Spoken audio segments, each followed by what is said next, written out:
أعوذ بالله السميع العليم من الشيطان الرجيم. بسم الله الرحمن الرحيم. الحمد لله رب العالمين، وبه نستعين على أمور الدنيا والدين، والصلاة والسلام على أشرف المرسلين سيدنا محمد وعلى آله وصحبه أجمعين. رب اشرح لي صدري ويسر لي أمري واحلل عقدة من لساني يفقهوا قولي.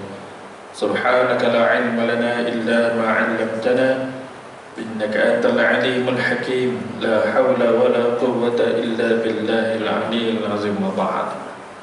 Alhamdulillah, syukur kehadrat Allah Subhanahu wa ta'ala dengan kemurahan, kenikmatan, kerahmatan yang Allah Ta'ala berikan kepada kita, maka kita dapat sampai pada hari ini meneruskan solat berjamaah maghrib insya-Allah. Selepas ini isyak pula. Sentiasalah kita mengambil peluang kehidupan masa yang Allah Ta'ala bagi ini, berebut buat perniagaan yang terbaik dengan Allah, yakni amal ibadah yang ikhlas kepadanya.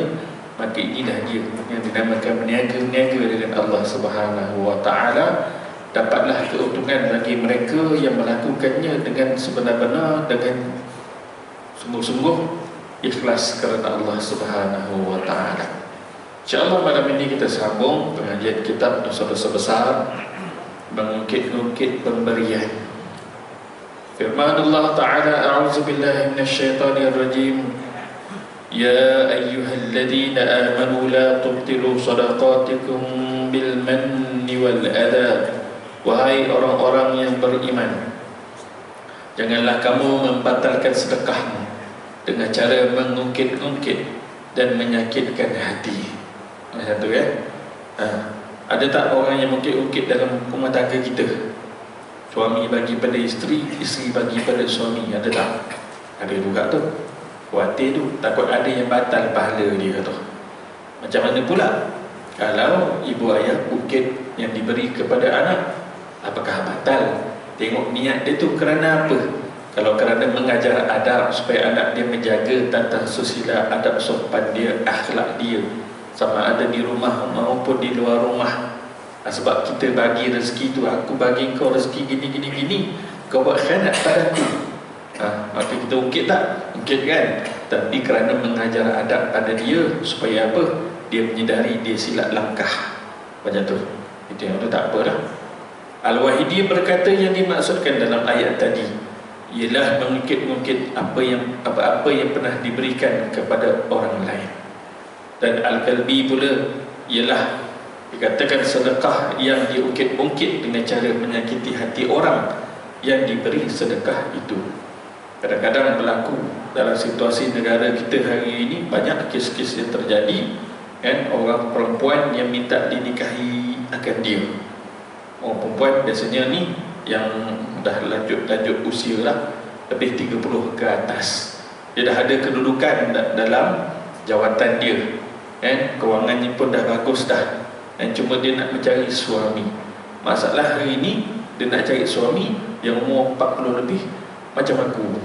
Sudah dia cari, kenapa yang kebanyakan dia cari yang 40 lebih tuan-tuan?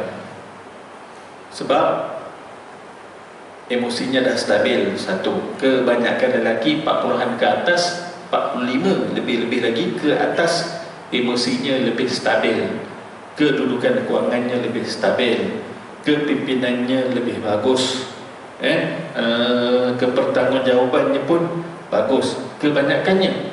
Maka selalunya menjadi pilihan. Betul tak? Betul. Kalau mat hari ni kata 2 juta tu apa cerita? Oh, sudah.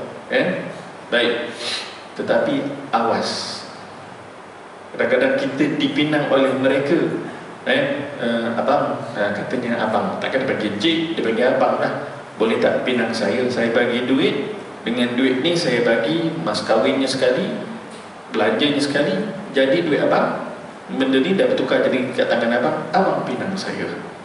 Benda ni banyak berlaku. Panjang bar tu, banyak berlaku dalam harakat kan. Dan selalunya nikah kat mana? Seberanglah Songklau sana tu. Baik, tiba-tiba tu berlaku perceraian. Selepas itu apa berlaku? Dia tuntut balik segala yang telah dibelanjakan tadi, yang telah diberikan olehnya. Dia minta balik semua sekali tu. Jenuh kita, jenuh nak bergolok bergadai dan sebagainya, ataupun nak dibongkarkan supaya bertelagah family yang kita dah ada ni. Umpama contoh, kita dah ada family kita ni, lalu kita menikahi dia, terperangkaplah kita. Tu dia kan. Banyak ni tuan-tuan. Baik, dalam hadis yang sahih disebutkan Nabi sallallahu alaihi wasallam bersabda, salasatun la yukallimuhumullah wa la yanzuru ilaihim yawmal qiyamah wa la yuzakkihim wa lahum azabun alim, al-musbilu wal mannanu wal munafiqu sil'atahu bil halifil kazib. 3 golongan manusia yang mana pada hari kiamat Allah Ta'ala tidak akan berbicara kepada mereka, tak nak dia tahu, tidak akan dilihatnya, serta tidak akan ditetapkan kesucian baginya. Maknanya Allah Ta'ala tak nak maafkan dia. Moga-moga kita terpelihara ni. Dan baginya siksaan yang pedih adalah orang yang memanjangkan kainnya hingga telapak kakinya kerana menyombongkan diri dengan fashion pakaian yang dia ada. Ini berlaku kelakuan ni pada zaman dulu. Pada zaman kita hari ini, apakah berlaku? Dipanjangkan seluar tu, kaki tu sampai ke buku lali kerana sombong? Tak ada lah. Kita rasa pelik kalau senteng, tak gitu. Dr. Zakir Naik, dia ambil sahih hadis, dia pakailah senteng tu atas buku lali. Kita kalau pakai macam tu juga, dia macam balik zaman tahun 70-an. Tak itu senteng kan. Sekarang fashion senteng dah datang balik dah. Budak-budak muda generasi Y ni pakai balik. Macam tu keadaan dia kan. Kadang-kadang stokit pun tak pakai, pakai kasut terus, sengaja. Biasanya macam tu. Baik, apa-apa pun jangan sombong. Itu poin dia. Baik, seterusnya, orang yang mengungkit-ungkit pemberiannya, dia bagi pada fakir, miskin dan sebagainya, tiba-tiba diungkit-ungkit, maka batal pahalanya. Berbanding, hanya ada beza. Dia ungkit tu kerana apa? Dia kena tipu punya. Kawan tu menyamar, kawan tu temberang dan macam-macam. Sebelum ni ingat tak Ana ada beritahu, Imam Country High terkena orang gunakan profil dia minta derma, sebagai imam katanya. Memang profil imam tu dah berhenti dekat situ, dah pergi kerja tempat lain. Country High, Kak Umar Tony M ada, saya Amidi semua ada tu, baik. Rupanya minggu lepas, baru lebih kurang 2 minggu lah, hampir macam tu, Ibn Nazir Majid Hasanah pula, orang gunakan profil dia untuk minta derma pula melalui WhatsApp sahaja, dan sampai benda tu juga kepada dia.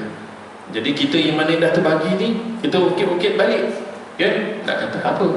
Dan memang kita kena tipu. Memanglah kita ukit, menyesatkan aku dan sebagainya. Contohnya lah, habis kesilapan kita. Hari ini zaman fitnah, hati-hati.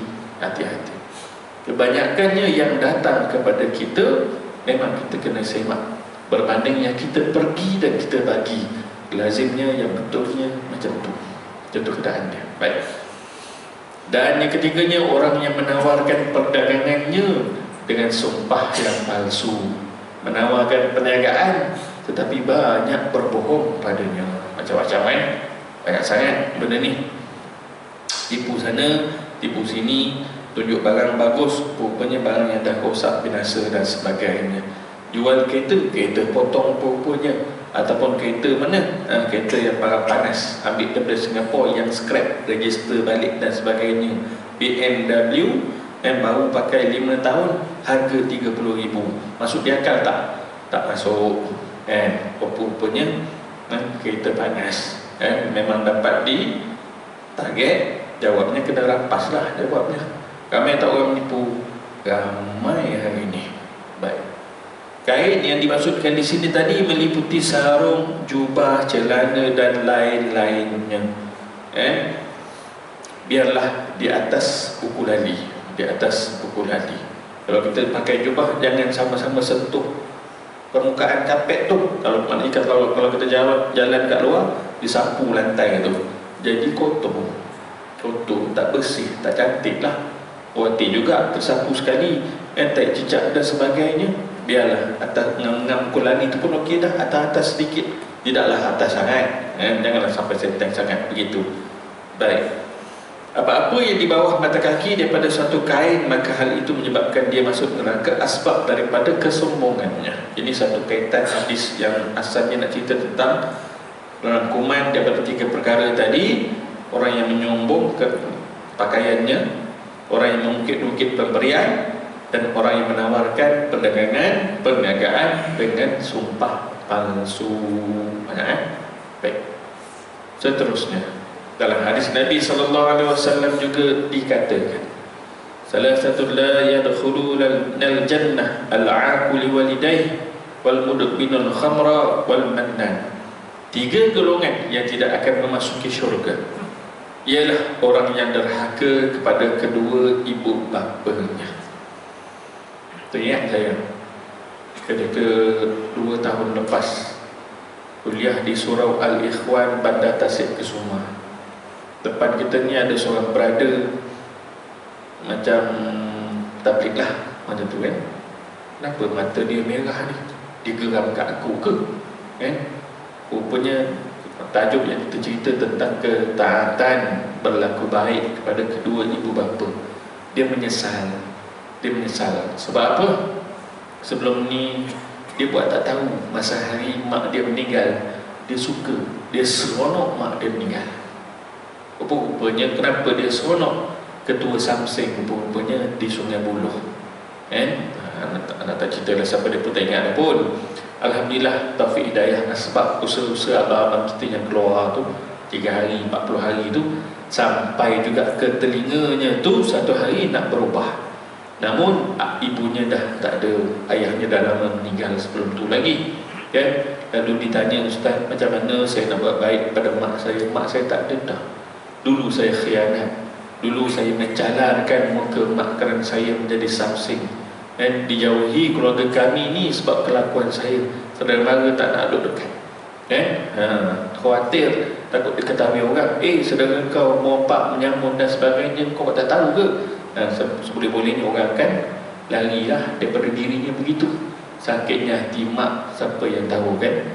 Tetapi setelah mana dia sedar, lalu ditanya macam mana saya nak buat, ustaz? Pertamanya bertaubatlah dengan sebenar-benar taubat. Dan kedua ialah lakukan kebaikan kepada mak saudara kamu, adik-beradik mak, adik-beradik ayah, sama lah dua-dua tu, kan? Buat kebaikan sampailah mak saudara, pak saudara puas hati, kan? Berubah dah kamu ni. Kalau boleh keluar kata tu di mulutnya lah, kan? Untunglah si Kak Mah, kakak kita yang dah meninggal tu baik anaknya. Contohlah tiba-tiba dah berubah, keluar perkataan tu, insya-Allah arwah mak, arwah ayah redha, almarhum mak ayah kita tu redha, insya-Allah. Mudah-mudahan itu keadaannya. Yang kedua, orang yang ketagihan meminum minuman keras, arak. Tidak kira sama ada yang murah ataupun yang mahal. Setengah orang kata yang mahal tu susah nak mabuk, yang murah tu senang mabuknya. Tak kira lah mabuk ke tak mabuk ke, ketum ke, ketum yang memabukkan lah. Ada tak ketum yang tak memabukkan? Ada juga, kan? Yang orang buat ubat tu, dia rebus 3 helai, yang urat dia urat merah. Ni orang surau yang ajar ni, bukan saya ajar, jangan cakap macam tu, kan? Dia buat ubat sebab apa? Dia ada masalah sakit darah tinggi, kecil manis lah. Memang turun, dia kata, memang turun. Tapi jangan terlebih, nanti merosakkan, jadi ketagihan, high dan sebagainya. Mulut tak ingat jalan balik rumah, contohnya lah, orang masih surau juga yang beritahu ni, sebab dia amalkan, sebab dia ada masalah tu. Dia kata ringan badan, surau boleh, buat kerja boleh, elok jadi jaga. Okay, tak apalah. Abang kalau nak beritahu pun, beritahu pada orang yang layak sahaja, jangan beritahu pada yang bukan-bukan, yang tidak layak. Kalau tidak, dia jadi merosakkan, maka akan jadi hukum haram. Betul tu kan? Baik, jadi arak jangan disentuh walaupun setitik. Tertolak amalan kita, Allah tak pandang 40 hari. Allah Ta'ala tak pandang. Dan seterusnya, orang yang mengungkit-ungkit sedekahnya. Hadis ini hadis sahih. Pada hari itu selesailah Dah tahu kata dah, Allah kena tipu rupanya. Rezeki dia, tahu rezeki dia tu, tapi rezeki tu haram. Jangan rasa duka cita dan sebagainya. Memang akan ada rasa duka cita, betul tak? Betul. Tapi jangan lupa ada hari balas membalas di akhirat. Kan? Allah Ta'ala ganti dengan benda yang dinamakan pahala diri kamu atas kerana sabar. Dan dia akan gantikan di akhirat nanti dengan pahalanya pergi kepada kita. Bayang tu, ada hari balas membalas. Nak ke mana atas dunia ni? Tak boleh nak lari ke mana pun. Dan disebutkan dalam satu hadis, la yadkhulul jannata khibbun wala bakhilun wala mannan. Tidak akan masuk syurga orang yang menipu. Dan tidak akan masuk syurga orang yang menipu. Menipu ni banyak sudut banyak sudut, keliling dalam kan. Banyak benda. Tak kira lelaki, tak kira perempuan, banyak sangat. Fikir bakhil. Ada tak ahli keluarga kita yang kedekut? Kadang-kadang asalnya tak kedekut, kemudian jadi kedekut. Bila suami kata nak kahwin seorang lagi, wah, sebelum tu dia share belanja dapur ke, belanja petrol ke, benda ke, share rumah tangga ni. Bila tahu kata si suami nak kahwin, semua abang kena tanggung. Duit saya, duit abang, duit saya. Biasa tak perkataan ni? Biasa. Time tu dia akan jadi kedekut. Kerana apa? Dia nak menghalang usaha nak kahwin, itulah satu. Yang kedua, masa itulah juga dia akan jadi rajin sembahyang. Sembahyang apa tuan-tuan? Perempuan bila suaminya kata nak tambah sembahyang tahajud, sembahyang hajat, rajin, sungguh. Kan? Ustaz cerita macam ada pengalaman je. Rahsia. Kan? Sungguhlah tu. Kebanyakannya lah yang apa yang anda cakap ni, ada orang beritahu, Ustaz, apa Ustaz cakap tu betul. Kenapa? Kena kat diri saya. Memang rajin. Bila kita kata confirm tak jadi nikah, hilang terus sembahyang tahajud dia. Hilang, tak sembahyang dah. Teruskanlah. Allah Ta'ala uji tu. Allah Ta'ala uji. Adakah kamu solat kerana datang masalah? Tiba-tiba masalah dah tak ada, kamu tak solat. Khawatir keikhlasan tu bagaimana dengan Allah Subhanahu wa Ta'ala. Macam-macam cara Allah Ta'ala datang ujian tu. Baik. Seterusnya Allah Subhanahu wa Ta'ala berfirman, a'udzubillahi minasyaitanir rajim. Ya ayyuhalladzina amanu la tubtilu sadaqatikum bil manni wal adha. Dah sebut dah ni di awal tadi tu. Wahai orang-orang yang beriman, janganlah kamu sekali-kali membatalkan sedekahmu dengan mengungkit-ungkit pemberianmu dan menyakiti hati orang lain. Maka dah bagi itu selesai begitulah. Jangan diminta balik. Itulah gitu.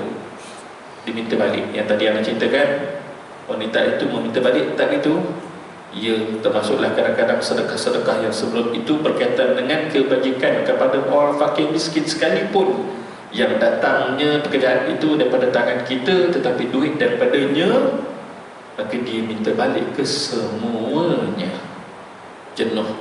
Samalah yang disebut oleh Nabi SAW, mafhum daripada hadis baginda, orang yang sedemikian ini, yang telah bersedekah ni, minta balik duitnya itu dan seumpamanya, samalah seperti seekor anjing yang memuntahkan makanan daripada perutnya lalu dijilat kembali untuk dimasuk semula ke dalam mulutnya.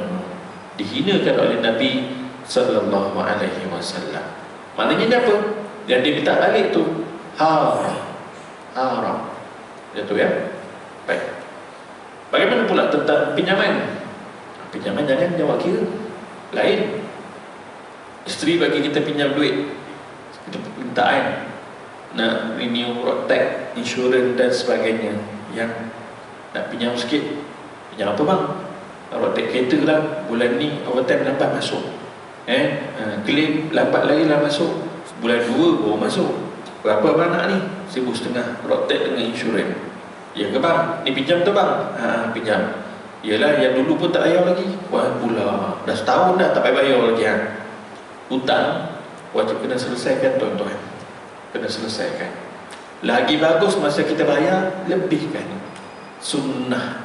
Tapi jangan disebut dalam syarat ketika nak dibayar. Tidak, maka itu jadi riba pula. Macam tu kan? Baik. Kerana di akhirat, kalau ikut kitab, janji-janji Allah yang dikarang oleh almarhum Tuan Guru Ni Abdul Aziz Nikmat. Apa dia kata di dalam tu? Walaupun hutang RM10, RM2, RM3, 50% sekalipun yang tak pernah pun dihalalkan semasa di dunia, hatta daripada seorang isteri terhadap suaminya yang diberi pinjam itu, maka dia akan tuntut di akhirat. Begitu juga daripada anak-anak yang kita bagi pinjam kepadanya, dia tak ganti balik. Dia tak ganti balik pun si ayah akan tuntut, si ibu akan tuntut balik di akhirat. Masing-masing nafsi-nafsi nak lepaskan diri, dia tahu nak dapat balik imbalan dia, namanya pahala daripada si fulan yang berhutang, walaupun anak sendiri. Sampai benda tu kan?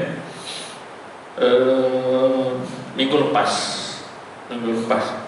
ke minggu ni hari Selasa itu, di Bandar Mahkota Ceras, kuliah tentang bab mengukir pemberian ataupun satu lagi tidak menyempurnakan hak orang yang kita terhutang. Tiba-tiba ketika minum selepas kuliah tu, selepas isyak tu kan, seorang perempuan datang, muslimat datang, ustaz nak cakap sikit, nak tanya satu masalah. Ya, apa dia puan? Saya sebelum ni peniaga restoran kan, lama dah lah peniaganya kan, tetapi apabila kita ambil pekerja-pekerja ni, kadang-kadang budak-budak Melayu kita ni malas bekerja. Itu yang namanya Indonesia, Pakistan, Bangladesh tu kan, dia nak kerja yang mudah-mudah aja.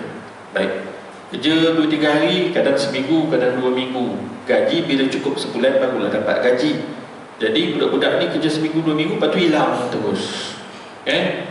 Diberhentikan akhirnya. Maka datang-datang tu kira tak ada dah lah.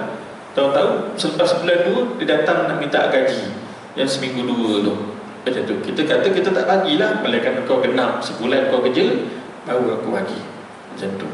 Apakah patut apa yang saya cakap tu? Dia tanya kita lah.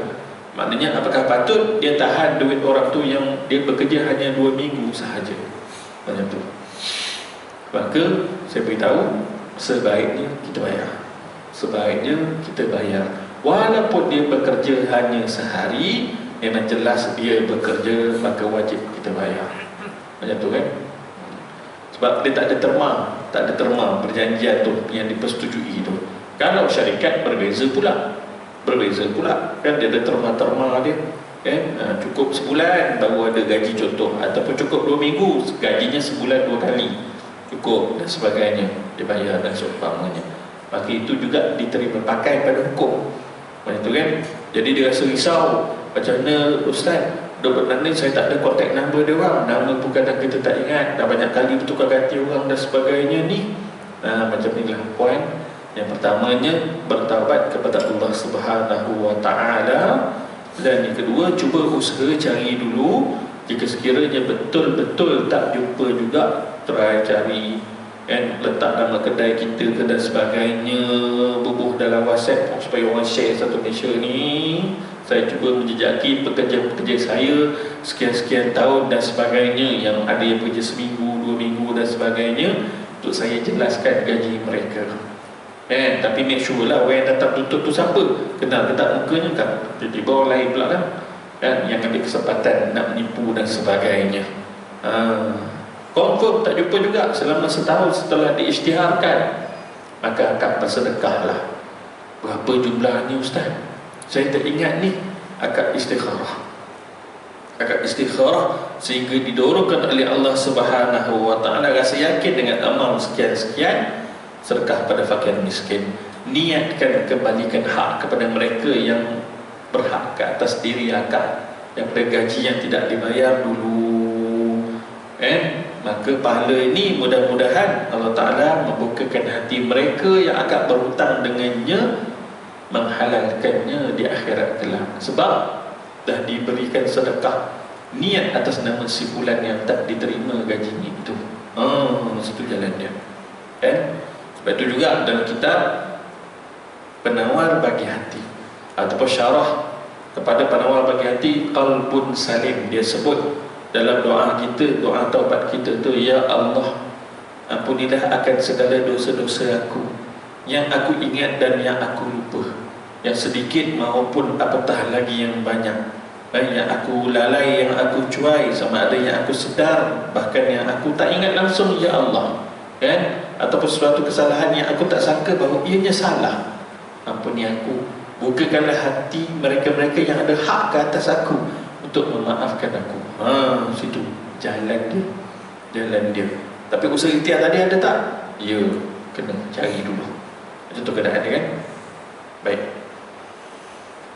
Diceritakan oleh Ibn Sirin, seorang ulama hadis tabi'in, telah mendengar seseorang mengatakan kepada temannya, aku telah berbuat baik kepadamu dan aku telah melaksanakan. Kemudian Ibn Sirin mengatakan kepada orang itu, diamlah kau, diungkit kebaikan dia. Kemudian Ibn Sirin mengatakan kepada orang itu, diamlah kamu, tidak ada kebaikan apabila diungkit-ungkit. Bila kita bercerita, habis. Sementara yang lain pula berkata, sesiapa yang mengungkit-ungkit kebaikan dia, maka akan hilanglah ucapan syukurnya. Dan sesiapa yang menyombong dengan amalnya, maka akan hilanglah ganjaran dia. Menyombong, ujub, rasa ujub, rasa lebih berbanding orang. Sebenarnya kita mampu buat kebaikan ni, amal taat ni pun Allah Ta'ala dorong, Allah Ta'ala buka hati kita tu, dimenangkan amal soleh berbanding amal yang jahat. Dan kita terdorong buat benda baik ni pun satu lagi, Allah Ta'ala ketika tu sedang menutup keaiban kita. Keaiban kita banyak, tak kira lah anak yang di depan ni ataupun sahabat-sahabat yang lainnya, semua orang ada kesalahan masing-masing yang Allah Ta'ala mengetahui, termasuk dirinya itu, Allah Ta'ala tutup. Kalau Allah Ta'ala buka, mungkinlah orang takkan dengar cakap kita lah, tak nak berkawan dengan kita langsung, mungkin begitu keadaannya. Maka minta sangat, kalau kejahatan yang dah berlaku dulu, jangan cerita langsung kepada orang, tidak sama sekali. Walaupun dia dulu, umpama contoh masa zaman bercinta dan menikah dengan orang lain, jangan diceritakan sejarah silam dia. Kalau dia cerita, habis musnah kahwinan dia. Macam tu keadaan dia, kan? Tak boleh diceritakan. Nasihat pada bab ini, wahai orang yang melakukan dosa, alangkah ruginya kamu. Sampai bilakah kamu harus menangguhkan amal bakti? Jangan ditunda-tunda. Dan taubat pun jangan ditangguh-tangguh. Tunggulah aku nak bertaubat masa aku pergi haji nanti. Katanya begitu. Tunggulah masa aku pergi umrah nanti. Menangguhkan taubat. Maka apabila menangguhkan taubat, dia jadi satu lagi dosa. Maka taubat tu kena double. Taubat kerana melakukan dosa satu, taubat kerana menangguhkan taubat satu, jadi dua macam itu.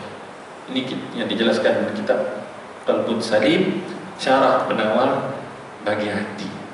Kat sini rasa ada ngaji kitab tu, kan? Tak ingat, tak perasan ada. Baik.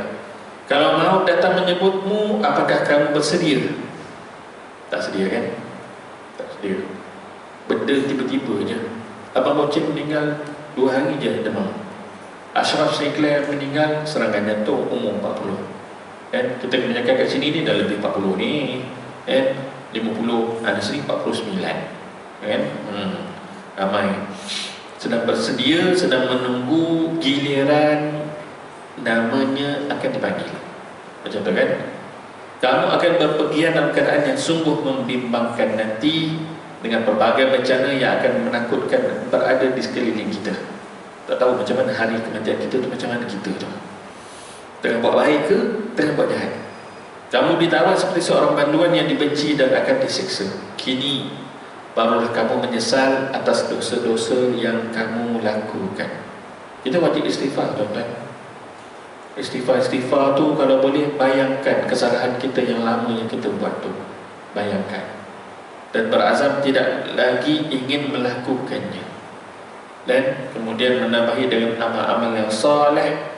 Jika sekiranya masih lagi berkawan dengan orang-orang yang zaman kita melakukan kesalahan tersebut, dan orang-orang ini masih lagi mengajak-ngajak kita untuk melakukannya lagi, tutup peluang tu.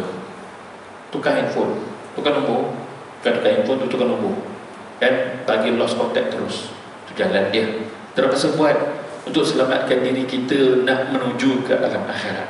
Kalau tak buat naya, sebab di situlah peluang iblis nak tarik. Masih ada lagi hubungan tadi tu, peluangnya masih ada. Kalau FB, maka tutup FB. Itu cara dia. Baik. Kini barulah kamu menyesal atas dosa yang lepas. Namun apalah gunanya penyesalan sekarang ini, sedang kesalahanmu tidak dapat diampuni lagi. Ini bagi orang yang dah berada di alam barzakh, tak sempat nak minta ampun, minta maaf dengan Allah Subhanahu wa ta'ala. Lantaran kamu menggantungkan diri kepada dunia, berpegang sangat dengan dunia ni yang fana, maka banyaklah berlaku kesalahan atas diri kamu sendiri. Kamu membiarkan nasihat tanpa didengar oleh telingamu, oleh telinga, tanpa diterima oleh hatimu. Orang nasihat dah, belajar ilmu tu biar belajar ilmu yang betul. Ini mengaji juga terus juga dengan orang yang sesat barat dan sebagainya itu. Dah dinasihati, jangan diikut kawan tu jenama lepat ubi tu, kan? Ikut juga, teruskan saudara, jangan peduli kata-kata orang. La ilaha illallah Muhammadur Rasulullah. Beribu follower. Ustaz Jafri Mahmudi minggu lepas beritahu dalam grup kami, dan duka citanya dia tentang kes lepak ni. Kes lepak ni kita masuk sikit, kan? Ada seorang anak murid dia mengadu, pak saudaranya dah tua dah 60 lebih, sedang sakit terlantar di rumah. Macam tu keadaannya. Bila disuruh tentang semayang dan sebagainya, marah. Sebelum ni semayang, tiba-tiba marah. Ya ni dah lah sakit, tak nak semayang. Pelik perangainya. Dulu elok je. Rasa pelik tu, masa pak saudaranya bangkit bangun pergi ke bilik air, anak saudaranya ni pergi bilik apa yang ada bawah bantal ke, bawah tilam ke, apa benda ke, buka-buka tu buku lepat ada kat situ, rupanya batiniah sesat, zindik, ya, Allahu Akbar. Tak tahu dah. Rupanya lepat ni masa Kasim Ahmad anti hadis tu meninggal, dia pergi ziarah. Dia kata apa? Bercahaya muka wajah Kasim Ahmad tu, terporak dia, kan? Bercahaya kok mana pula orang yang anti hadis ni? Pandai-pandai je kau, tak cahaya daripada iblis dan sebagainya ke, menipu daya belaka tu, kan? Menipu daya belaka. Saya masuk dalam satu grup Al-Haq Ma'rifatullah, bertalu-talu saya kena tibai. Tak sampai 2 jam kita belah terus lah. Golongan-golongan yang malas nak sembahyang ni tuan-tuan, susah nak campur. Kita tanya siapakah mursyid kamu dalam grup ni untuk aku berguru, kan? Mursyid kami Yasin 21, kitab kami Al-Quranul Karim. Pulau dia main bahas Quran je, hadis-hadis tak pakai. Bila kita ceritanya nama kitab yang ada oleh kalangan alim ulama tu semua merepek. Nampak tak temerangnya dia orang? Jadi Al-Haq Ma'rifatullah tu mana perginya? Kelongkanglah sebenarnya tipu daya belaka tu. Benda-benda ni tak tahulah, dengan tertubuhnya pimpinan-pimpinan yang baru ni, kita akan cuba usahakan kementerian yang menjaga haiwan agama ni gunakan kuasa dia, blok saluran-saluran yang merosakkan manusia ni, yang merosakkan umat, FB yang merepek-merepek ni semua blok, tutup. Kita ada kuasa menentu, buatlah. Orang yang memegang pimpinan, laksanakan pimpinan dia betul-betul, kerana Allah Ta'ala bertanya ni semua benda ni. Kullukum ra'in wa kullukum mas'ulun an ra'iyatih. Dan ketika mana kita ada pengaruh tu, apakah pengaruh tu kita guna untuk kebaikan atau kita guna untuk menjaga kepentingan diri kita sahaja semata-mata? Jangan kalau macam tu. Itu keadaannya, kan? Mudah-mudahanlah ada kebaikan. Allahumma amin, insya-Allah. Baik. Tak sesuatu lah. Dah, belum. Seminit lagi. Bukankah dia telah berpindah meninggalkan kamu, orang-orang yang kerugian tadi? Di manakah si fulan yang banyak hartanya? Semua akan mati. Di manakah si fulan yang tinggi pangkatnya? Mati juga. Adakah disebut wahai Tan Sri, wahai Tun dan sebagainya, ketika mana disebutkan, dibacakan talqin? Tak, disebut nama saja. Tak ada apa-apa dah semua benda itu, kan? Itu hanya panggilan semasa hidup. semasa mati tanggal habis panggilan gelaran-gelaran itu habis. Cumanya yang kita bawa ialah amal yang soleh nak bertemu Allah Subhanahu wa ta'ala. Bukankah mereka telah berada dalam kubur masing-masing tinggal seorang diri? Ya, bahkan kita juga akan mengikuti jejak yang sama. Itu keadaannya. Mudah-mudahan dalam kehidupan yang kita ada masih berbaki ni, tak tahu sampai bila. Ingat-ingat kita dah masuk bulan Rajab. Biasanya bila masuk bulan Syaban akan kedengaran banyak berita kematian. Rasa tak? Masa pun dah semakin pendek. Setahun macam 6 bulan je rasa. Ini tanda-tanda. Sebelum setahun rasa seperti sebulan sudah menghampiri kiamat.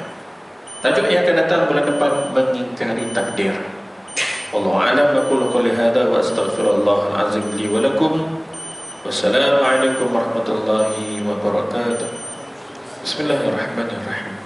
Allahumma faqqihna fid din, waftah lana futuhal 'arifin, waj'al a'malana khalisatan liwajhikal karim. Allahumma arzuqna fahman nabiyyin wa hifdzal mursalin wa ilhaman malaikatil muqarrabin birahmatika ya arhamar rahimin. Allahumma ikhtim lana bihusnil khatimah wa la takhtim 'alaina ya Allah bisu'il khatimah. Allahumma barik lana fi Rajab wa Sya'ban wa ballighna Ramadan. Wa sallallahu ala sayyidina Muhammad wa ala alihi wa sahbihi wa sallam. Alhamdulillahi rabbil alamin. Taqabbalallahu minna wa minkum. Allahumma